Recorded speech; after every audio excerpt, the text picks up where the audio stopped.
안녕하세요. 생생법률쇼 이지원입니다. 법과 친해지는 제법 좋은 방법 생생법률쇼. 오늘도 크고 작은 법률 문제로 어려움을 겪고 있는 여러분을 위한 법률 상담은 물론이고요. 세상을 들썩이게 하는 이슈들을 법적으로 풀어보는 시사법률 토크까지 준비되어 있습니다. 법률과 관련해 궁금한 내용이 있으신 분들은 상담전화 02557-8295번으로 연락주시거나 법률방송 홈페이지 접속 후 법률상담 게시판에 문의 남겨주시기 바랍니다. 그리고 아래 하단에 보이는 이메일과 카카오톡으로도 상담 문의 받고 있습니다.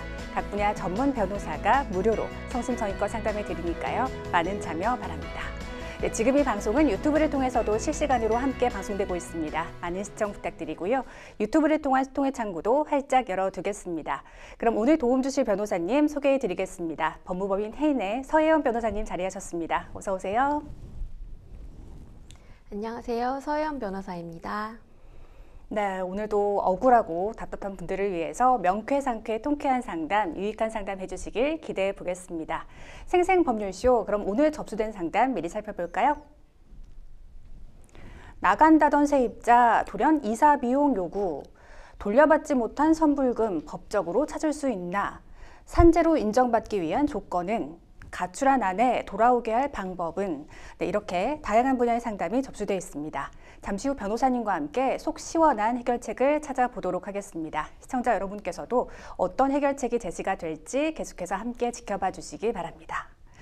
네, 생생법률쇼 첫 순서는 판결록입니다. 뉴스와 신문에서 회자되고 나는 화제의 판결에 대해서 자세히 살펴보는 시간인데요. 변호사님, 오늘은 어떤 내용 준비해 주셨나요? 네, 서울시가 유네스코 세계유산인 종묘 맞은편에 위치한 세운 4구역 재개발 계획을 변경해 고층 건물 신축을 허용한 가운데 이를 가능케 한 서울시 조례 개정이 적법하다는 대법원의 판단이 나왔습니다. 이에 따라 최고 145m 높이의 건물이 종묘 바로 맞은편에 들어설 수 있게 된 것인데요. 종묘의 세계유산 등재 지위가 위협받을 수 있다는 우려도 커지고 있는 상황입니다. 네, 요즘 참 뜨거운 감자입니다. 소송이 제기된 지 약 2년 만에 나온 판결인데요. 어떤 과정이 있었는지 자세히 살펴주시죠. 예, 2023년 개정 전 조례에 따르면 국가 지정 문화재의 외곽 경계로부터 100m, 지정 문화재 등은 50m 이내는 보존 지역으로 지정을 하였습니다. 네. 그래서 인허가 전에, 그러니까 건설공사에 대한 인허가 전에 보존 지역 내부는 물론 구역 밖에서도 건설공사 등이 문화재에 미칠 영향이 확실하다고 인정될 경우에는 해당 인허가를 재검토하도록 규정되어 있었습니다. 그러다가 서울시 의회는 이 같은 조항이 상위법인 문화유산법에서 위임하지 않은 과도한 규제다라고 판단해서 이를 삭제하는 개정안을 의결했습니다. 서울시도 이를 그대로 공표하였는데요. 국가유산청에서는 개정 조례가 문화유산법에 위배된다라는 취지로 시의회를 상대로 무효소송을 제기하였습니다. 네, 대법원이 그러니까 결국 서울시의 손을 들어준 건데 자세한 판결 내용 들여다볼까요? 네, 국가유산청은 국가유산청과 협의 없이 조례를 삭제한 것은 위법이다라는 취지로 무효소송을 제기한 것이고, 네. 서울시에서는 보존구역 밖까지 포괄적으로 규제하는 것은 너무 과도하다라는 취지로 소송에서 쟁점이 되었는데요. 대법원은 서울시의회의 손을 들어주었습니다. 문화유산법은 보존지역을 초과하는 범위에서까지 문화유산 보존 영향 검토를 거치거나 조례 개정 시 국가유산청과 협의하도록 규정하고 있지는 않다라고 판시한 것인데요. 보존지역 범위를 정하는 단계에서는 국가유산청과 협의해야 하지만 보존지역을 초과하는 범위까지 협의 의무를 정한 것으로 해석해서는 안 된다라는 취지입니다. 대법원은 보존지역 밖에서 이루어진 공사로 문화재가 훼손, 멸실, 수몰될 우려가 있는 경우에는 현행 법령 이하에서도 국가유산청에서 필요한 조치를 취할 수 있기 때문이다라고 하여 문제 조항을 조례 규정을 삭제한다고 하더라도 문화재 보호에는 큰 차질이 없다고 판단하였습니다. 네, 이번 판결로 인해서 종묘 인근 세운 4구역 재개발 사업에 청신호가 켜졌다고요? 예, 2004년 정비구역으로 지정된 이후에 20년 넘게 첫 삽을 뜨고 있지 못한 상태였는데요. 네. 다른 재개발 구역들은 이미 입주까지 다 마친 상태였기 때문에 건축물의 높이를 둘러싼 서울시와 국가유산청 간의 갈등으로 인해서 사업 진척이 유독 느려졌던 것은 맞습니다. 네. 반면에 이번 판결로 문화재계에서는 우려의 목소리가 커지고 있죠. 문화재계는 이번 판결이 그동안 국가유선청과 지방자치단체 사이에 암묵적으로 작동해왔던 협의 관계를 사실상 깨버리는 결과를 초래했다라고 우려를 하고 있습니다. 조례 개정이 문화유산 주변에 건축 개발 때 바깥 인근 영역에서도 적용되던 보존 영향 검토 조항을 삭제한 것인데 네. 이로 인해서 지자체가 일방적으로 재개발 추진에 나설 수 있다라는 우려입니다. 대법원은 이런 우려와 관련해서는 역사 문화환경 보존지역 밖에서 이루어지는 건설 공사에 대해서 일률적으로 문화유산 보존 영향 검토 의무를 부과하지 않더라도 문화유산법 12조에 따라서 국가유선청장이 해당 건설 공사가 문화유산 훼손 우려가 있을 때에는 건설 공사 시행자에 대해서 필요한 조치를 취할 수 있다라고 하면서 이 사건 조례 등을 삭제한다고 하더라도 문화유산 또는 문화환경의 보호에 차질이 초래된다 볼 수 없다라는 이유입니다. 특히 서울시가 이번 판결을 내세워서 유네스코 세계유산인 종묘와 불과 180m 떨어진 세운 4구역에 그 초고층 빌딩군을 이제 건설하겠다는 목표인데요. 네. 유네스코나 문화유산청과 협의 없이 추진할 경우 세계유산 보존 관리를 위한 협의 체계가 사실상 붕괴되고 유산이 위험유산으로 지정되거나 지정 자체가 해제되는 결과까지 초래될 우려가 있다는 일각의 우려가 제기되고 있습니다. 그래서 또한 국가유산청장은 국회 예산결산 특별위원회에서 김재원 조국 혁신당 의원의 서울시가 개발공사를 강행할 경우에 어떻게 되냐라는 이제 질문에서 등재가 취소될 가능성도 있다라는 이제 실로 깊은 유감이다 이런 입장을 밝힌 바 있습니다. 네. 최근 유네스코 등 국제기구와 세계문화유산학계에서는 자연문화유산 보존을 위해서 공식 보호구역 외에도 인근 바깥 영역을 포괄하면서 또 유산에 실제 영향을 미치는지 파악하고 대응 조치를 권고하는 쪽으로 또 심의와 규제 요구를 강화하는 흐름을 보이고 있다고 하죠. 예, 유네스코의 유산 영향 평가가 갈수록 중시되는 세계적 흐름을 무시하고 기습 공시된 서울시의 세운 4구역 고층 개발안은 뒤이은 대법원 판결을 업고 자칫 서울시의 독주 양상으로 몰려서 더욱 민감한 파장 또는 파국을 빚을 수 있다라는 일각의 우려도 있습니다. 네. 이와 관련해 되새겨볼 만한 국내의 사례들이 있는데요. 네. 독일 드레스덴의 엘베강 계곡은 이와 관련해 최악의 사례로 꼽히고 있습니다. 이 계곡은 르네상스 바로크 시대의 도시 유적과 녹지 공간이 강과 어울려져 있는 자연문화유산 복합지대로 2004년에 세계유산 목록에 등재가 되었는데요. 이후 시 정부가 유산 고유의 가치 악영향을 줄 수 있다는 유네스코의 경고가 있었음에도 불구하고 강을 가로지르는 4차로의 교량 건설을 강행하면서 2009년에 처음으로 세계유산 목록에서 삭제당하는 결과를 초래한 일이 있었습니다. 당시에 현지 법원이 교량 건설을 두고 합법적이라는 판결을 내렸지만 네. 세계유산 퇴출을 막을 수는 없었던 것입니다. 반면에 우리나라의 충남 공주시의 사례가 있는데요. 몇 년 전 세계유산인 백제 공산성 인근 금강에 새 철교 건립을 계획했는데요. 규모나 형태 그리고 디자인까지 유네스코의 유산 영향 평가 심의를 받아서 확정하여 이를 원만하게 사업을 추진해서 큰 무리가 없이 공사가 이루어졌었습니다. 네. 지금 서울시는 현재 세계유산 추가 등재를 추진 중인데 아무래도 여기에도 영향을 끼치지 않을까 하는 우려의 목소리가 나오고 있죠. 예, 맞습니다. 서울시는 2017년 등재가 좌절된 전력이 있는 한양 도성을 북한산성과 묶어서 조선 왕조 수도방위 시스템으로 2027년 유네스코 문화유산 등재를 하겠다는 목표를 세웠습니다. 이런 상황에서 기존 세계유산인 종묘 경관과 관련하여 유네스코가 권고한 영향평가를 묵살하고 세운 4구역 재개발이 강행된다면 이런 우려 때문에 유네스코에서 재지정될 때 조금 우려가 있지 않나, 재지정이 어렵다는 전망도 제기되고 있습니다. 네. 이번 판결로 인한 논란이 계속될 것으로 보이는데요. 변호사님은 어떻게 전망하십니까? 네, 일단 우리 충남 공주시의 사례처럼 공식 보호구역 이외 구역의 경우에는 규제를 최소화하되 유산의 보호 가치가 훼손되지 않고 후대에 이것이 잘 유지될 수 있도록 하는 건설 방향, 이런 협의점을 잘 찾는 것이 필요할 것 같습니다. 네. 유네스코 문화유산의 가치를 보존하는 것은 너무나도 당연히 중요한 일인데요. 또 낙후 지역 개발도 필요하지만 이게 또 초고층 건물 재개발이라는 점에서 반발이 큰 상황입니다. 말씀해 주신 것처럼 좀 사회적 협의가 필요한 상황인 것 같습니다. 지금까지 판결록이었습니다. 여러분은 생생법률쇼와 함께하고 계십니다. 어렵고 복잡한 법률 문제로 고민하고 계신가요? 그렇다면 생생법률쇼가 도와드리겠습니다.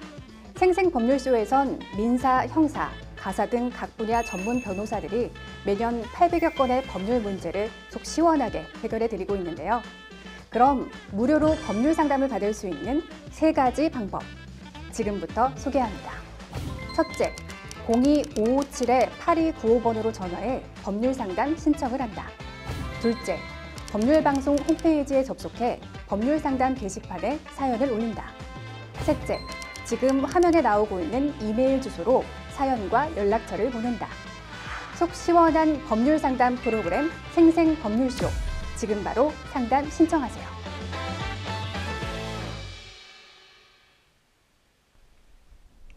네, 지금부터는 생생법률쇼가 자랑하는 성심성의 무료 법률 상담 진행해 보겠습니다. 전화 상담 연결돼 있는데요. 받아보죠. 안녕하세요. 안녕하세요. 제 목소리 들리시나요? 네네네네. 네, 어떤 점이 궁금해서 연락 주셨나요? 제가 이 아파트 하나를 25평짜리 아파트 하나를 동대문구에 있는 아파트 하나를 이제 전세를 준 게 있는데요. 네네. 그 전세 만기일이 내년 1월 30일이에요. 네. 근데 지난 9월 4일 날 전세 세입자로부터 문자 메시지가 하나가 도달하게 되는데 네. 자기가 이제 만기일에 맞춰서 이사갈 예정이라고 문자가 왔어요. 네. 네, 그래서 제가 이제 부동산에 얘기해 놓겠다 그러니까 자기는 일정 조율도 가능하다라고 이제 문자가 왔었는데 그래서 이제 부동산에 얘기를 해서 상당히 협조적으로 집을 잘 보여줬었어요, 세입자가. 네네. 그러다가 10월 중순경에 이제 저희가 이제 매매 계약을 체결하게 돼요. 네네. 그 매매 계약을 체결할 이후에 이제 통보를 했죠. 매매 계약을 체결했다고. 네. 그리고 일주일 후에 통장 계좌번호를 물어보게 돼요. 네. 10% 이제 전세 보증금 10%를 돌려주려고. 네. 그러니까 그때 일주일 후에 계약갱신 청구권을 쓴다라고 하면서. 갑자기 말이 바뀌었네요. 네네. 네. 그러면서 이제 그런 와중에 뭐 부동산하고 저희하고 그쪽 이제 임차인하고 셋이 만나갖고 막 협의도 좀 해보고 했는데 네. 말이 안 통하더라고요. 그러면서 이사 비용 500만 원을 요구하고 있어요. 그렇군요. 이사 네, 비용 그래서 500만 원을 주지 않으면 나가지 않겠다고 버티고 있는 상황인가요? 네네네, 그렇습니다. 그래서 네. 방법이 없더라고요. 그렇게 이제 거부장을 놓고 하니까. 네. 그래서 오늘 매매 계약을 체결을 해버렸어요. 등기를 넘겨버렸어요. 아예. 네. 오늘 날짜로 해서. 네. 그래서 지금 앞으로 어떻게 대응하면 좋을지 궁금하시군요. 네. 알겠습니다. 다시 한번 정리해 보면 지금 이사 가겠다고 밝힌 세입자가 말을 바꾸고 계속 거주하겠다고 밝히면서 이사 비용을 500만 원을 주지 않으면 나가지 않겠다고 버티고 있는 상황입니다. 사연은 잘 들었고요. 옆에 서혜원 변호사님 나와 계십니다. 구체적으로 상담 받아볼게요. 네네. 네, 안녕하세요. 서혜연 변호사입니다. 네네. 네, 안녕하세요. 오늘 좀 말씀을 들어보니까 내년 1월 말이 이제 전세 만기인 세입자가 계신데 올해 9월경에 이제 내년에 계약갱신을 하지 않고 이제 퇴거하겠다라는 의사를 밝혀서 이제 집을 내놓으시고, 그러니까 아예 애초부터 매도를 하실 계획으로 집을 내놓으셨던 건가요? 그러니까 새로운 세입자를 구하시는 것 아니면은 뭐 매수인을 구하시는 것? 매수인을 구하는 걸로. 매수인을 아예 집을 좀 정리하시려고 네네. 이제 집을 내놨고 뭐 거기에 임차인도 잘 협조를 하던 중에 이제 한두 차례 이제 집도 잘 보여주더라고요. 예예. 예. 그래서 이제 그걸 그런 과정 속에서 지금 매매 계약 체결이 잘 되셔서 지금 계약 체결이 언제 이루어지신 거지요? 10월 중순에요. 10월 중순에 그 네네. 새로운 매수자하고 계약을 하셨고 이런 사실도 세입자도 충분히 알고 있는 내용이지요. 예, 통보를 했죠. 예, 통보를 했고 그랬더니 지금 이제 못 나가겠다라고 한 게 일주일 후. 일주일 후, 네네. 2로부터 일주일 후에 통보받은 후 일주일 후에 못 나가겠다라고 계약갱신 청구권을 사용을 한 거죠. 계약갱신 청구권을 사용할 때는 선생님한테 명시적으로 뭐 이렇게 연락이 왔나요? 네, 문자로 도달했습니다. 문자로 왔나요? 네네. 그렇게 되면 일단은 법상으로는 이제 사실은 뭐 기간 내에 계약갱신 청구를 한 것은 맞는 것 같고, 네네. 다만 앞서 한 계약갱신하지 않겠다는 의사가 사실은 철회된 건데, 뭐 선생님으로서는 그에 대해서 믿고 그걸 믿고서 계약 체결에 나아가셨기 때문에 그 부분에 있어서는 뭐 동일하지 않으시면은 사실은 앞서 먼저 말한 의사표시가 아직 해소가 안 된 상태이기 때문에 예, 그게 법적으로는 맞습니다. 그래서 나는 동의한 적이 없고 오히려 그 나가겠다는 의사로 인해서 이제 여러 가지 뭐 이제 진행을 하셨기 때문에 그리고 지금 계약 체결 이후에 일주일 이후에 갑자기 못 나가겠다 이런 상황이면은 더더욱 임차인에게도 좀 과실이 있고 그걸 번복할 만한 정당성이 없어 보이거든요. 그래서 일단은 법적으로는 일단 선생님께서 지금 앞서서 연장하지 않겠다는 의사에 맞춰서 어떤 이제 계약에 나가셨고 그런 부분에 있어서 이제 실내이익, 뭐 어쨌든 보호받아야 할 이익이 생겼다고 볼 여지가 있거든요. 그래서 만약에 이로 인해서 손해가 생긴다고 하면 오히려 도리어 임차인에게 그 손해 배상을 청구하거나 하실 수도 있는 상황입니다. 근데 다만 지금 이제 등기를 사실 먼저 넘기셨다 그러는데 이게 동시이행으로 하지 않으시고 일단 계약상 등기 먼저 넘기시고 뭐 아파트에 대한 인도는 뭐 지금 1월 말로 정해 놓으신 건가요? 네, 맞습니다. 그러면 지금 새로운 매수인도 이런 상황을 좀 어느 정도 알고 계신가요? 네. 그러니까 지금 저기 임차인이 이사비를 뭐 두둑히 주지 않으면 안 나겠다 이런 상황도 새로운 매수인도 인지는 하고 계시다는 거지요. 네, 맞습니다. 예. 그런 상황에서 이제 등기를 넘기신 것 같고 어쨌든 그렇게 됐다면은 또 임대차 보호법상에 어쨌든 승계를 하게 돼 있잖아요. 임대인의 지위를. 그래서 그분이 이제 그 승계를 하신 거는 또 맞는데 기존에 그 매도 매수 계약상에 이제 임차 목적물 이전 의무는 선생님께서 부담을 또 하시기 때문에 어떻게 보면 좀 법률 관계가 조금 더 복잡해졌다고 볼 여지가 있습니다. 그래서 일단은 제 생각에는 좀 과도하긴 하지만 최대한 뭐 금액을 조금 더 협의를 해보셔서 이사를 내보내는 게 일단 뭐 현실적으로는 가장 타협하기 좋은 방안이시고 그렇지 않고 정말 법적으로 나아가겠다 하시면은 결론적으로는 이제 소송에 나아가실 수밖에 없을 것으로 보입니다. 그래서 뭐 요렇게 마지막 안을 한번 제시를 해보시되 거기에 계속 받아들이지 않는다면 나는 지금 나에게 발생한 손해를 오히려 너한테 청구하고 지금 나의 이런 곤란한 상황을 이제 이용해서 뭔가 좀 돈을 착취하려는 의도로 좀 더 뭐 이렇게 고의적으로 읽힌다까지 하면 뭐 공갈죄로도 한번 고소를 해보실 수 있지 않나. 라는 이제 개인적 생각인데요. 그래서 이런 의사를 좀 뭐 민형사상의 법적 조치를 강구하고 있다. 그리고 지금 나는 앞서서 계약갱신 청구 행사하지 않겠다는 이제 의사가 철회된 사실이 없다. 난 동의한 적이 없다. 그렇기 때문에 그에 맞춰서 계약을 진행했고 이에 따라서 발생한 손해가 만약에 그 퇴거 불응으로 이어진다면은 그거는 법적으로 뭐 형사적으로 다툴 수 있는 부분을 최대한 강구해서 다투겠다. 이렇게 하시면 그쪽에서도 아마 조금 생각이 달라지시거나 조금은 물러서지 않을까 하는 이제 생각이 드는데요. 그 부분은 한번 좀 고려를 해보신 다음에 하셔야 될 것 같습니다. 네. 잘 알겠습니다. 네. 혹시 뭐 더 추가로 궁금하신 내용들은 없으실까요? 아니요. 다 충분히 다 이해했고요. 이해하셨나요? 예. 네, 좀 답답하신 상황일 것 같은데요. 변호사님 조언 참고하셔서 좀 세입자분과 좀 원만한 합의를 잘 이루시길 바라겠습니다. 네네, 감사합니다. 네, 오늘 전화 주셔서 고맙습니다. 네, 감사합니다. 네, 일단 지금 계약갱신 청구권이라는 게 보통 행사 가능한 기간이 정해져 있는 거죠? 네, 임대차 기간이 끝나기 전 6개월부터 그러니까 2개월 전까지 이제 요구를 하면은 갱신되는 기간은 2년으로 보게 되는 것입니다. 네. 그래서 그 앞서 이제 법 개정이 2020년 12월경에 됐기 때문에 네네. 그 전에 이제 계약 체결된 건에서는 6개월 전부터 1개월 전까지 계약갱신 요구권 행사할 수 있었고 2020년 12월 12일 이후로 새롭게 체결되거나 갱신된 임대차 계약은 6개월 전부터 2개월 전까지 임차인이 임대인에게 요구하면은 이루어지는 것입니다. 네. 다만 네. 언제든지 임차인이 이제 갱신됐다 하더라도 언제든지 임차인이 해지를 통보할 수가 있습니다. 나가겠다라고 하실 수도 있고요. 단 그 해지의 효력은 임대인에게도 어느 정도 시간이 보장돼야 되기 때문에 해지 통보를 받은 날로부터 3개월간은 발생하게 됩니다.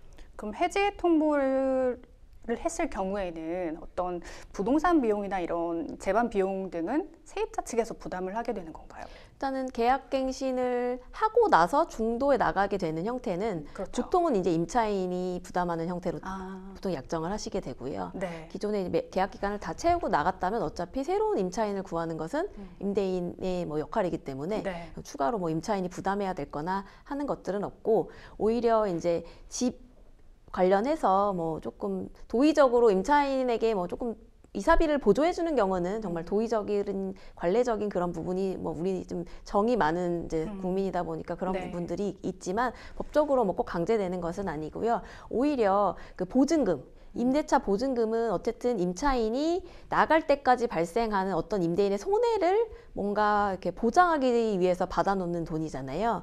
그래서 오히려 임차인이 뭔가 이렇게 일상적으로 생활하는 것 이상으로 뭔가 집을 좀 망가뜨렸다든지 훼손했다든지 뭐 집에 이제 어떤 시설물을 조금 뭐 바꿨다든지 이런 경우에는 원상복구 의미가 있기 때문에 그런 부분에서 오히려 이행이 안 되면 임대인으로서는 그런 부분을 임대차 보증금에서 까야 된다. 삭감해야 된다 이렇게 주장을 하실 수가 있고 그때까지 혹시 발생한 뭐 미납 임차료가 있다면 그 부분도 임대차 보증금이 그 부분을 보전할 수 있게 하는 장치가 되고요. 그다음에 뭐 전기세라든지 뭐 관리비 같은 것들도 거기서 나중에 공제항변을 하실 수가 있습니다. 네.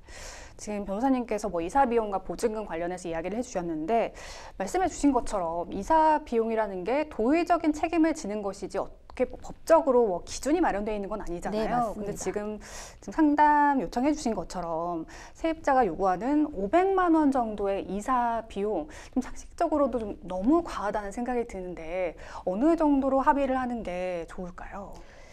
사실은 뭐 법적으로는 정말 주실 의무가 없어 보이는데 네. 이걸 해결해서 또 새로운 매수인에게 뭐 집을 넘기고 하시는 것들이 또 차질이 생길 수가 있기 때문에 네, 그런 부분들에 있어서 뭐 실제 들어간 비용에 어느 정도만 보전해주겠다 정도로 한번 제안해 보시고 도의적으로 해보시고 그렇지 않으면은 뭐 법적 조치를 나아가겠다라고 아까 말씀드린 조언대로 한번 해보시는 게 맞지 않나라는 생각이 듭니다. 네, 보증금도 하나 더 짚어보면요. 보통 임대차 계약에서 보증금이 존재하는 이유가 그 계약 당시의 집 상태, 그러니까 원 상태로 유지가 안 됐을 경우에서 보증금에서 어느 정도를 제하하고 돌려주게 되잖아요, 세입자에게. 근데 보통은 이제 월세 계약에서 이 보증금에 대해서 좀 엄격하게 적용을 하는 걸로 알고 있는데 지금은 전세 계약이잖아요. 전세 계약에서도 그렇게 그 원 상태 유지가 중요한 게 차지를 하는 건가요? 네, 일단은 기본적으로 계약 체결 시에 집 상태를 한번 확인하시기 때문에 네. 그 상태의 그 시설물 그대로 사실은 다시 원상 회복할 의무를 보통은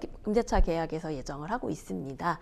그렇기 때문에 이제 나중에 이제 임차인이 퇴거할 때쯤에 살펴봤을 때 뭐 이제 문제가 되려면 사실 비교할 만한 사진이라든지 그런 것들도 조금 필요하고요.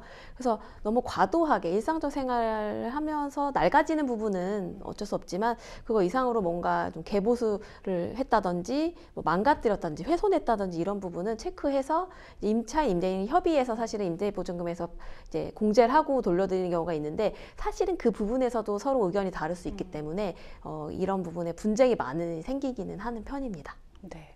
지금 이미 매매 계약이 체결된 걸 알고 이렇게 이사 비용을 과하게 부름으로써 좀 지금 사연자분을 당황시키고 있는 상황인데요. 그래서 공갈죄 부분도 이야기를 해주셨고 민형사상의 법적 조치를 강구하고 있다는 점을 지금 현 세입자에게 명확하게 의사표시를 하라고 조언을 해주셨거든요.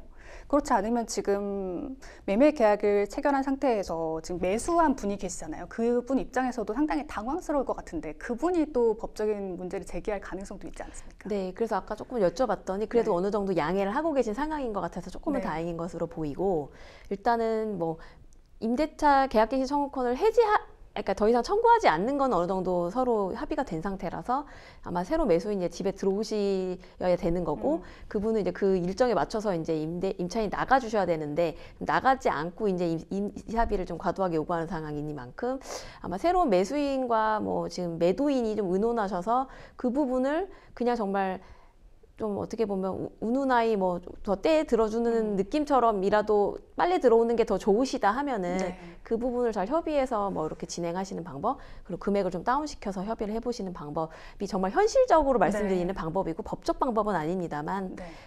하지만 이 부분이 너무 격화가 돼서 어떤 분쟁이 더욱 그렇게 심화가 된다면은 당연히 임대인이나 새로 매수인으로서는 어쨌든 뭐 다른 여러 가지 조치도 좀 강구해 보실 필요는 있지 않나라는 생각으로 말씀드렸던 것입니다. 아무래도 법적 분쟁으로 이어지게 되면 또 다른 또 비용과 시간이 소요되기 때문에 지금 상황에서 속이 좀 상하시더라도 어느 정도의 합의를, 이사 비용 합의를 하시는 게 최선일 것 같다는 말씀까지 전해주셨습니다.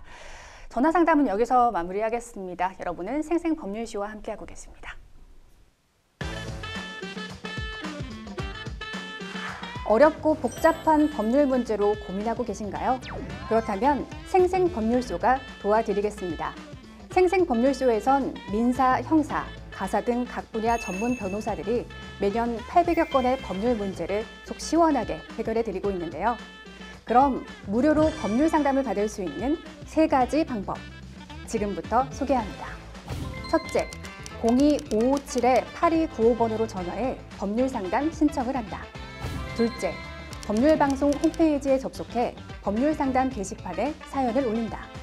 셋째, 지금 화면에 나오고 있는 이메일 주소로 사연과 연락처를 보낸다. 속 시원한 법률 상담 프로그램 생생법률쇼. 지금 바로 상담 신청하세요.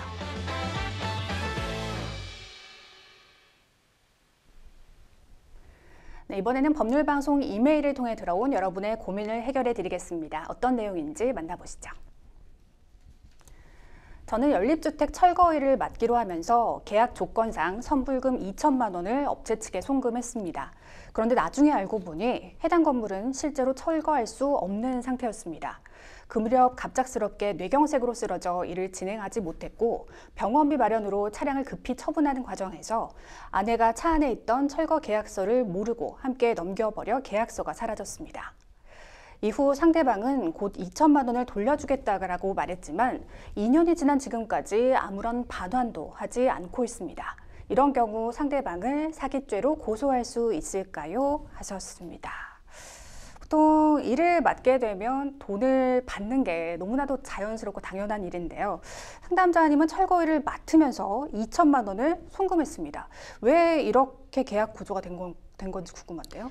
네, 일단은 구체적인 말씀이 없으셔서 이제 좀 네. 추론해 보자면은 계약 이행 보증금의 취지로 이제 뭐 2천만 원을 뭐 맡기신 부분이 있을 수도 있고, 네. 아니면은 그 일을 약간 뭐 양도양수의 개념으로 권리금 형태로 이 일을 넘기는 대신에 뭐 2천만 원을, 아니면 이 일을 주는 대신에 2천만 원을 이제 뭐 받겠다라는 약간 권리금의 형태일 수도 있을 것 같다는 생각이 듭니다. 네, 계약이행 보증금 또는 권리금 성격의 돈이었던 것 같습니다. 그럼 이런 경우에 계약 자체를 무효로 볼 수는 없을지 궁금한데요.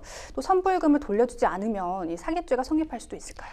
네, 민법상 이미 성립된 계약 자체를 무효하거나 취소하려면 통정 허위에 대한 의사표시라든지 아니면 사기 강박에 의한 의사표시로 인해서 체결된 계약이라든지 어떤 일정 요건이 이제 충족되면 가능할 수는 있습니다. 이 경우 상대방의 그런 기망 행위에 의해서, 사기 행위에 의해서 계약이 체결되었다는 것이 입증된다면은 계약 취소도 가능하고, 실제로 철거가 아예 불가능한 상태였다는 걸 속이고 돈을 받은 것이 명백하다면 당연히 형법상 사기죄로 처벌하는 것도 가능합니다. 네. 지금 사연을 보면 건물이 애초에 철거가 불가능한 상태였던 것으로 보이는데요. 그리고 업체가 처음부터 상담자님을 속인 것으로 볼 여지는 없을까요? 네, 만약 애초에 철거가 불가능한 상태였다면은 네. 실제로 그 철거 불가능한 것을 알고도 속인 것이고, 뭐 피해자로서는 그 부분에 대해서 그 가해자 말을 듣고 계약을 체결한 것이라면은 돈도 이미 수령을 하셨고요. 그렇기 네. 때문에 형법상 사기죄로 처벌하는 것이 가능합니다. 문제는 안타깝게도 계약서가 없어진 상황이거든요. 근데 계약서를 분실한 상황에서 송금 내역만으로도 이 계약 사실을 입증할 수 있을까요? 우선은 가장 중요한 입증 자료가 되는 계약서를 분실한 상황은 사실은 지금 불리한 상황은 맞습니다. 네. 하지만 일단 계약서가 없는 상황이니만큼 상대방과의 계약 체결에 관한 대화 내용을 이제 녹취하신 것이 있거나 아니면 지금이라도 뭐 상대방과 통화를 하게 된다면 해당 내용을 언급하는 취지로 녹음을 해두시거나 아니면은 상대방과 그동안 계약 체결에 관한 내용에 대해서 주고받은 뭐 이메일, 문자, 카톡 메시지 뭐 이런 것들이 있다면 그 부분을 좀 지우지 말고 잘 정리를 하시기를 바라고 사업에 관여된 다른 사람들도 있다면 그분들의 뭐 증언이나 사실 확인하는 그런 문서도 어쨌든 확보가 된다면 추후 증거로 소송 과정에서 쓰일 수가 있기 때문에 그런 부분들이라도 좀 챙기시기를 권해드립니다. 네. 당시 상대방이 곧 2천만 원을 돌려주겠다고 말을 한 사실이 있거든요. 그럼 이 곧 돌려주겠다는 말이 문자나 녹취로 남아있다면 분명하게 법적 효력이 있겠죠.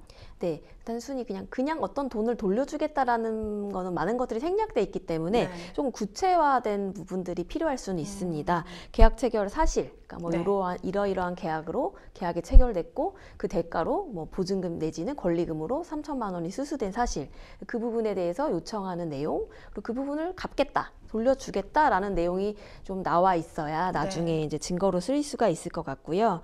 그리고 그 전체적으로 어쨌든 나중에 소송 과정에서는 또 말을 바꾸는 경우가 굉장히 많습니다. 그렇기 그렇군요. 때문에 어떤 네. 토막으로 이제 녹음해 놓으시기보다는 전체적인 그런 맥락이 담기도록 대화를 유도하시거나 그런 부분들이 좀 누가 봐도 객관적으로 이해될 수 있는 정도로 좀 담겨 있어야지 증거 가치가 있을 것 같습니다. 네. 당시의 상황이 문자로 녹취로 남아있지 않다면 지금이라도 좀 전화를 해서 녹음을 해두시는 게 꼭 필요할 것 같습니다. 지금 무려 2년째 돈을 돌려받지 못한 상황입니다. 상담자님이 지금이라도 어떤 법적 절차로 대응하는 게 좋을지 조언 부탁드리겠습니다. 네, 계약에 이제 그 입증할 만한 계약의 사실을 입증할 만한 그런 자료들을 잘 모으셔서 소송을 제기하시고 이와 함께 형사고소도 진행을 하게 되면 사기죄로 처벌받을 수 있다는 내용이 이제 어쨌든 수사기관의 수사로 밝혀지게 된다면은 어쨌든 그게 계약을 취소할 수 있는 그 유력한 증거이자 근거가 되기 때문에 병행하시는 것이 가장 좋을 것 같다는 생각입니다. 법적 분쟁으로 이어지기 전에 내용 증명을 먼저 보내보는 건 어떨까요? 네, 내용 증명 자체가 어떤 법적 효력을 즉시 가지는 것은 아니지만 어쨌든 돈에 대한 청구의 의미가 담긴 문서가 될 수도 있고 그리고 이러이러한 내용을 촉구하는 내용으로 보냈다는 사실이 어쨌든 우체국에 보관되는 문서기 때문에 추후 소송에서도 증빙 자료로 쓸 수 있는 만큼 내용 증명을 먼저 보내보는 것도 방법이 될 수는 있겠습니다. 네. 자, 계속해서 법률방송 이메일을 통해 들어온 여러분의 고민을 해결해 드리겠습니다. 어떤 내용인지 만나보시죠.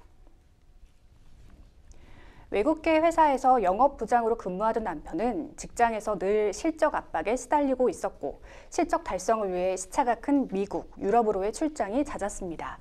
또 야근 및 주말 근무가 잦아 늘 과로에 시달렸습니다.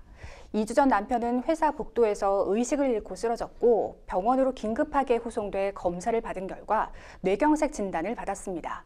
현재는 반신불수의 상태에 빠져 있습니다. 산재 처리가 원만하게 가능할까요? 하셨습니다. 네, 참 안타까운 상황입니다. 이렇게 상담자의 남편과 같이 뇌경색 진단을 받아 반신불수의 상태에 빠진 경우 산업재해를 인정받기 위한 요건이 있을까요? 네, 근로복지공단에서는 특정 뇌출혈, 뇌경색 등 뇌 심혈관 관계 질환을 과로에 의한 질병으로 보고 있습니다. 이에 따라서 남편의 경우에는 업무와 관련된 스트레스나 과로로 인해서 뇌경색이 발생되었다는 부분을 입증이 되고 어느 정도 상당 관계가 인정된다면은 산업재해로 인정될 가능성이 높습니다. 다만 그 산재 처리가 원만하게 이루어지기 위해서는 여러 요소들을 고려해야 되기 때문에 우선은 업무 관련성, 그리고 의학적인 소견, 그리고 법적 요건, 그리고 아까 말씀드린 그 상당인과 관계가 있어야 되고요. 그리고 그것을 입증하기 위해서 필요한 증거 자료, 예를 들어서 남편분이 뭐 스트레스를 많이 호소하는 내용의 뭐 이야기들을 뭐 아내에게 뭐 카톡이나 문자 메시지로 보냈다든지 뭐 직장 동료들에게 호소를 했다든지 하는 뭐 의견들도 있을 것이고, 정말 객관적인 기록으로는 야근한 기록이나 출장 기록 이런 것들, 그리고 초과 근무 기록 이런 것들이 있다면은 당연히 이제 수집을 하셔야 되고요. 그리고 아까 말씀드렸다시피 뭐 직장 동료나 상사의 증언들도 굉장히 도움이 될 수 있습니다. 그리고 이런 이제 증거들을 확보하신 뒤에는 이제 변호사와 상담하셔서 절차를 준비하시는 것이 가장 좋을 것 같습니다. 네. 업무 관련성도 중요하고 또 의학적 소견, 또 법적 요건, 증거 자료 준비 등을 좀 꼼꼼히 하셔야겠습니다. 지금 사연만 봐도 업무 강도가 상당히 높았던 것으로 보입니다. 미국과 유럽 등 또 장거리 출장까지 잦았던 것으로 보이는데요. 또 야근도 많았다고 합니다. 그럼 야근이 잦았던 경우에 업무 시간 산정은 어떻게 하는 걸까요?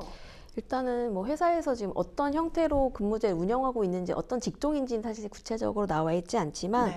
일단은 회사에서 표면적으로는 52시간제를 운영하고 있거나 네네. 아니면 포괄임금제를 실시하는 경우라고 하더라도 실제 근무 기간이 많은 경우가 왕왕 있습니다. 그래서 이런 것들을 입증하기 위해서는 근무 기록부 또는 회사 시스템에 로그인 하는 그런 기록, 한 실제 초과 연장 근무나 야간 근무 시간을 산정하는 데 도움이 될 것입니다. 다만 요즘 회사 같은 경우에는 업무 시간이 종료되면 아예 이렇게 셧다운제를 운영하는 경우도 많이 있거든요. 네. 그래서 사실 그 컴퓨터 회사 내부 시스템을 활용하지 않고 이제 밖에서 주로 외근이나 뭐 이런 것들 출장 업무를 네. 하셨다면은 그런 부분은 이제 출장 뭐 복무 명령이라든지 출장에서 다니면서 뭐 결제했던 내용들이 사실상 근무 시간에 들어갈 수 있는 부분들이기 때문에 그런 부분으로 입증하는 것도 필요할 수도 있을 것 같습니다. 네. 근데 정말 업무량이 일상적으로 상당한 경우에 그 일일이 다 기록되지 않는 경우도 있다고 해서 좀 걱정스럽긴 한데요. 지금 발병 전 12주 동안 한 주 평균 업무 시간이 52시간에 미달하는 경우에는 그럼 산재를 인정받을 수 없는 걸까요? 예, 아까 말씀드렸다시피 근로복지공단은 그 특정 뇌출혈, 뇌경색 등을 과로에 의한 질병으로 보기는 하는데요. 네. 다만 발병 전 12주 동안 업무 시간이 일주 평균 60시간을 초과하면 업무 관련성이 강하다라고 판단을 하지만 52시간에서 60시간 미만이라면은 업무 부담 가중 요인을 살펴보게 됩니다. 물론 그 사인을 명확하게 알 수 없거나 뭐 그런 이제 과로, 그러니까 뭐 사방에 이르는 경우도 있을 것이고요. 과로사로. 네. 아니면 어떤 이렇게 뇌혈관 질환을 얻는 경우도 있으실 텐데요. 이런 부분에 있어서 개인 소인이 또 있는 경우도 있습니다.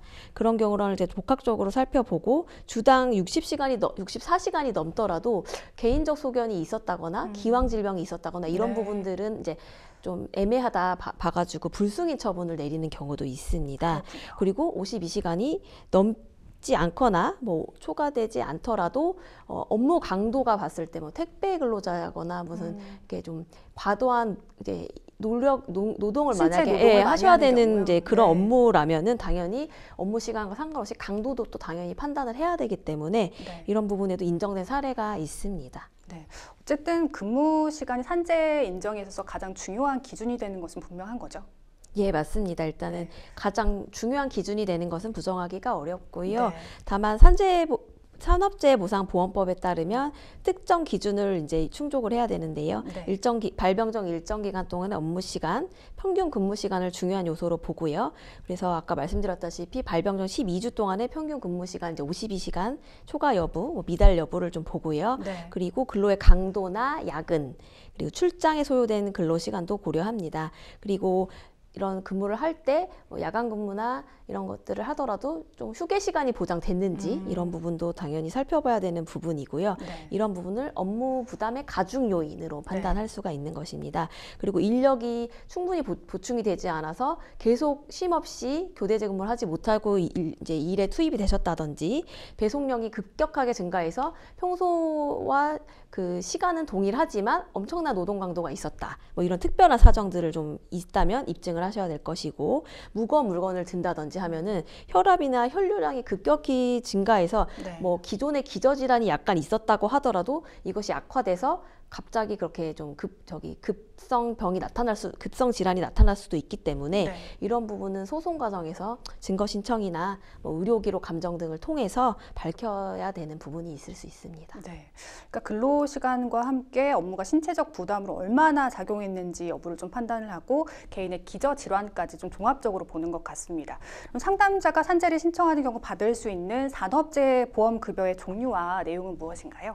네, 보험 이제 급여는요 여러 가지로 분류가 되지만 이 부분은 일단 요양급여를 받으실 수 있습니다. 치료가 필요한 경우에 필요한 의료비, 치료비를 이제 지원하는 것이고요. 여기에는 병원 진료비, 뭐 입원비, 약제비, 필요하면 간병비 등이 포함됩니다. 네. 그리고 이제 일을 못 하시게 되니까 사실 급여를 보전받으실 수가 없잖아요. 그래서 산업재해로 근무를 못 하시게 되는 경우에는 일정 기간 동안 발생하는 소득의 손실을 보전해주는 의미로 그 휴업급여가 지급됩니다. 네. 이 부분은 통상적으로 받으시던 월 급여의 한 70% 선이라고 이해하시면 됩니다. 그리고 이제 재해는 이제 재해로 인한 질병은 어느 정도 치유가 됐지만 장애로 남는 경우가 있습니다. 물론 장애를 이제 판단하는 그런 절차를 거쳐야 되겠지만 장애 정도에 따라서 일시금 또는 연금 형태로 받는 장애급여가 있고요. 그 다음에 직업재활급여, 재해 후에도 복귀할 수 있도록 직업재활 등이나 뭐 새로운 직업을 찾는 훈련, 직업 능력 개발을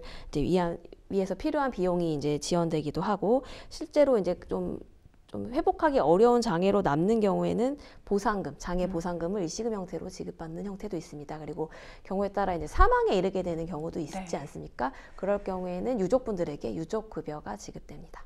네. 아까 말씀하신 걸 들어보면 개인의 기저질환 여부도 상당한 영향을 미칠 것으로 보이는데요.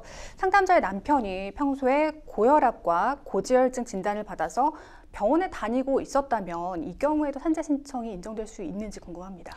네, 일단은 기왕질병이 있는 건 사실은 조금 불리한 정황이긴 합니다. 네. 다만 과로로 인한 스트레스나 피로도 그리고 아까 뭐 근무 강도로 인해서 급격한 혈압이나 혈류량 증가 내지는 이런 부분도 아니면 좀 뭐 회식에 많은 직종이라서 영업사원이라는 분들은 좀 접대도 해야 되시고 외근이 많기 때문에 술을 좀 많이 드시게 되는 어쩔 수 없는 그런 부분들이 있었다. 뭐 이런 경우라면은 사실은 고혈압이나 이런 기저질환이 있다 하더라도 악화될 수 있는 그런 요인이 될 수 있기 때문에 이런 부분을 입증하셔서 그런 부분 주장이 당연히 해보셔야 되는 부분이고요. 만약에 근로복지공단에서 이것이 받아들여지지가 않아서 산재로 불승인 될 경우에는 결국에는 법원에 행정소송을 제기해서 조금 더 폭넓은 판단을 받아보실 필요가 있겠습니다. 네. 상담자께서 심적으로 참 힘든 상황에 계실 것 같은데요. 상담자님 위해서 조언 한 말씀 부탁드리겠습니다. 네, 일단은 그런 자료들을 좀 위에서 말씀드렸던 각종 자료들을 잘 확보하셔서 좀 면밀한 상담과 구체적인 계획을 통해서 앞으로 이제 산재 승인 신청이나 뭐 더 나아가서는 소송을 좀 준비하실 필요도 있다고 생각이 듭니다. 자, 계속해서 법률방송 이메일을 통해 들어온 여러분의 고민을 해결해 드리겠습니다. 어떤 내용인지 만나보시죠. 결혼 12년 차 아내가 달라지기 시작했습니다. 초등학생인 아이에게 신경 쓸 일이 많은데도 무관심하고 뭐에 넋이 나갔는지 늘 안절부절했습니다. 그러더니 1년 전 아내가 집을 나가 이유도 없이 들어오지 않고 있습니다. 아직 초등학생인 아이는 매일 엄마가 보고 싶다며 엄마를 그리워합니다. 그럼에도 아내는 집에 돌아오지도 않고 아이를 만나려고도 하지 않고 있습니다. 저희 어머니의 도움을 받아 제가 아이를 양육하는 상황입니다. 아내가 어쩌다 연락을 받으면 제발 집으로 돌아오라고 설득해보지만 그때마다 이혼만이 답이라며 돌아가지 않겠다고 합니다. 저는 이혼해야 할 이유도 모르겠고 이혼도 원치도 않습니다. 엄마를 그리워하는 아이 때문에 너무 가슴이 아픈데요. 아내를 집으로 돌아오게 할 법적인 방법이 있을까요? 하셨습니다. 네, 이 점을 가장 궁금해 하셨습니다. 지금 법적으로 아내를 돌아오게 할 방법이 있을까요? 네, 일단은 좀 쉽지 않은 상황인 것 같습니다. 네. 왜냐하면 지금 당사자께서 어쨌든 상담을 요청하신 당사자께서는 이혼을 원하지 않고 계신 상황이라서요. 그러니까요. 예, 일단은 상대방이 지금 이제 상대방 배우자께서 별거를 이제 요청하셔서 네. 동거를 거부하고 있는 상황이고 1년 정도 지금 별거가 이루어지고 있고 심지어 이제 초등학생 이제 자녀가 있음에도 불구하고 양육까지 지금 거의 포기하고 있는 상황입니다. 그래서 참 어려운 상황으로 보이는데요. 이 경우 우리 민법상 충분한 재판상은 이혼 사유가 되지만 지금 상담자 본인께서는 이제 일단 이혼은 좀 최대한 피하고 싶다. 네네. 예, 이혼을 희망하지 않고 계시기 때문에 이혼 청구를 하라는 조언은 좀 이제 드리기가 어려운 상황인 것 같습니다. 다만 이제 우리 법원에는 이혼 조정 제도라는 게 있습니다. 네. 뭐 꼭 이혼을 재판상 이혼을 먼저 청구하기 전에 조정 전치주의를 택하고 있기 때문에 조정이라는 절차를 거칠 수가 있는데요. 이런 경우에는 반드시 이혼을 하라라는 조정만 되는 것이 아니라 이혼을 하지 않고 그래도 혼인관계 유지할 수 있는 방안에 대해서는 어느 정도 당사자 간의 협의가 있다면 이러한 내용으로도 조정을 할 수가 있습니다. 그래서 예를 들어 뭐 혼인 관계 유지하기 위해서 뭐 어떠한 것을 어떻게 협조하고 어떻게 한다. 그리고 뭐 이 양육에 대해서는 공동으로 양육비를 부담하고 뭐 어떻게 양육하는데 최선을 다한다. 물론 약간 선언적 의미나 약간 어떻게 보면 상호 후회적인 내용들일 수가 있어서 집행하기는 어려울 수 있겠지만 네. 당사자들이 법원에 출석하셔서 조정위원이나 이제 판사님들의 중재나 조정을 통해서 어떤 결론을 도출해내고 하는 과정 속에서 이제 좀 다시 좀 혼인이 좀 재결합되는 경우도 있고 혼인이라는 그 제도에 대해서 조금 더 깨닫고 그런 생활이 조금 더 결속되는 경우가 있기 때문에 반드시 이혼을 하라는 조정이 아니라 이혼을 하지 않고 이혼을 유지할 수 있는 그런 내용의 협의를 만드셔서 조정을 하시는 것도 가능합니다. 네. 그래서 저는 일단 이 부분을 조금 말씀드리고 싶고요. 그래서 이혼 조정 신청을 하셔서 당사자를 법원에서 만나서 왜냐하면 출석 명령을 할 수가 있거든요. 네네. 당사자가 출석하지 않겠다고 하더라도 법원에서 적절히 과태료나 이런 것들 부과해서 출석을 하게끔 하는 이제 유도하는 장치들이 있고요. 그래서 당사자를 법원에서 만나서 부부의 기본적 의무인 동거 의무, 부양 의무, 협조 의무, 나아가 자녀 양육에 대한 공동 책임 등을 이제 일깨우고 법원의 조정 중재 또는 상담 프로그램도 있습니다. 부부 네. 상담을 하는 프로그램도 있기 때문에 이런 프로그램에 대한 참가 그리고 그 별거 과정 중에 이제 면접 교섭이 이루어지지 않고 있기 때문에 면접 교섭 센터를 이용해서 거기서 아이를 만나거나 하는 방법도 있습니다. 그래서 여러 가지 도움을 받아보실 수가 있기 때문에 이혼을 하지 않는 방향으로 하더라도 한번 당사자끼리 너무 대화가 안 되시면 법원에 한번 조정 신청을 해보는 것도 방법이 되지 않을까라는 생각이 듭니다. 네. 이혼 조정 제도를 좀 적극적으로 활용해 보라는 조언을 해 주셨는데요. 이 과정에서 법원이 아내가 집으로 돌아오라는 처분을 내려도 오지 않으면 어떻게 되는 건가요? 네, 일단은 이혼을 청구하면서 뭐 양육비, 면접교섭 뭐 이런 걸 청구하는 형태가 아니고 네. 혼인 생활에 협조하고 양육 의무를 성실히 이행하자라는 취지로 양측이 협의된 내용으로 조정하는 것은 아까 가능하다고 말씀을 드렸는데요. 어떻게 이제 뭐 법원이 집에 돌아가라 이렇게 일신정속적인 의무를 부과하는 내용의 조정은 할 수가 없습니다. 그래서 네. 이러한 조정 문구가 이제 나올 수가 없고 그리고 이행을 강제하기도 어려운 조항이고요. 그래서 사실은 이제 이런 부분은 정말 이혼을 하고 어떤 의무를 부과했는데 지키지 않는 경우에는 이행을 강제하는 조치가 가능하지만 이런 부분은 조금 어려운 조항입니다. 네. 지금 상담자가 현재 어머니의 도움을 받아서 자녀 양육을 온전히 책임지고 있는 상황인 거죠. 네, 맞습니다. 양육비 부분도 사실은 부부가 공동으로 부담해야 되거든요. 네. 부모이기니까요. 근데 지금 부모 공동 양육의 책임을 오롯이 일방이 지고 있는 상황이기 때문에 네. 지금 문제가 좀 큰 것 같습니다. 여러 의무를 좀 저버리고 계신 상황 같습니다. 아이가 엄마를 만나고 싶어 하는데 그럼 면접 교섭이 가능할까요? 일단 이혼을 청구하지 않은 상태에서 단지 면접 교섭만 하는 형태는 조정이 쉽지도 않고 조정이 좀 어려울 것으로 보이는데요. 네. 다만 아까 제가 말씀드렸다시피 조정 과정에서 그 면접 교섭 센터를 활용하실 수가 있고요. 그리고 이제 임시적으로라도 엄마한테 아이를 보게끔 유도를 하는 겁니다. 법원에 나와서 아이랑 같이 뭐 1시간이라도 대화를 한다든지 가족 상담 프로그램이나 부부 상담 프로그램에 참여를 유도한다든지 해서 일단 엄마가 아이도 보고 아빠랑 대화를 할 수 있는 장을 마련해 주자는 의미거든요. 그래서 이런 제도를 조금 활용해 보시면은 좋을 것 같습니다. 현재 이혼을 원하진 않으시지만 아내가 이혼을 먼저 요구하고 있는 상황이거든요. 그럼 이 상담자분께서 먼저 이혼 소송을 제기하면 어떻게 될까요? 예, 아내의 경우에는 일단 혼인 파탄의 원인을 제공한 측이기 때문에 네. 기본적으로 이혼 청구는 하더라도 상대방이 계속 이혼에 응하지 않는다면은 우리나라는 유책주의를 취하고 있기 때문에 법리상 이혼이 되지 않을 수도 있습니다. 네. 당연히 상담자의 경우에는 배우자에게 이혼을 청구하실 수는 있는 상황으로 보입니다. 동거나 어떤 부양 의무를 전혀 이행하지 않고 있기 때문입니다. 이 경우 법원에서는 혼인이 파탄된 것으로 보아서 이혼을 인용할 수도 있습니다. 네. 상담자님께서 고민이 상당히 많으실 것 같습니다. 그래도 아이를 위한 선택을 가장 원하실 것 같은데요. 상담자님을 위한 조언 한 말씀 부탁드리겠습니다. 네, 일단은 지금 혼인이라는 어떤 실체가 좀 남아있다고 보기는 어렵지 않나, 아직 그렇게 장기간이 되지는 않았습니다만 이혼 여부에 대한 숙고를 한 번 더 충분히 해보실 필요가 있다고 생각이 들고요. 필요시 이제 법률 상담을 통해서 지금 현 상황이라든지 아이의 양육비, 면접 교섭에 관한 부분도 충분히 논의를 하셔서 이혼 청구를 해보시고 조정 과정을 거쳐보시는 것을 저는 좀 말씀드리고 싶습니다. 네. 자, 생생법률쇼 오늘도 마칠 시간이 다 됐는데요. 오늘 함께 해주신 서혜원 변호사님 고맙습니다. 네, 법률 상담 참여 방법 다시 한번 알려드리겠습니다. 상담 전화 557-8295번으로 연락 주시거나 법률방송 홈페이지 접속 후 법률 상담 게시판에 문의 내용 남겨주시기 바랍니다. 그리고 아래 하단에 보이는 이메일과 카카오톡으로도 상담 문의 받고 있습니다. 각 분야 전문 변호사가 무료로 성심성의껏 상담해 드리니까요. 도움이 필요하신 분들은 주저하지 마시고 연락 주시기 바랍니다. 생생법률쇼 여기서 인사드리겠습니다. 끝까지 함께해 주신 여러분 고맙습니다.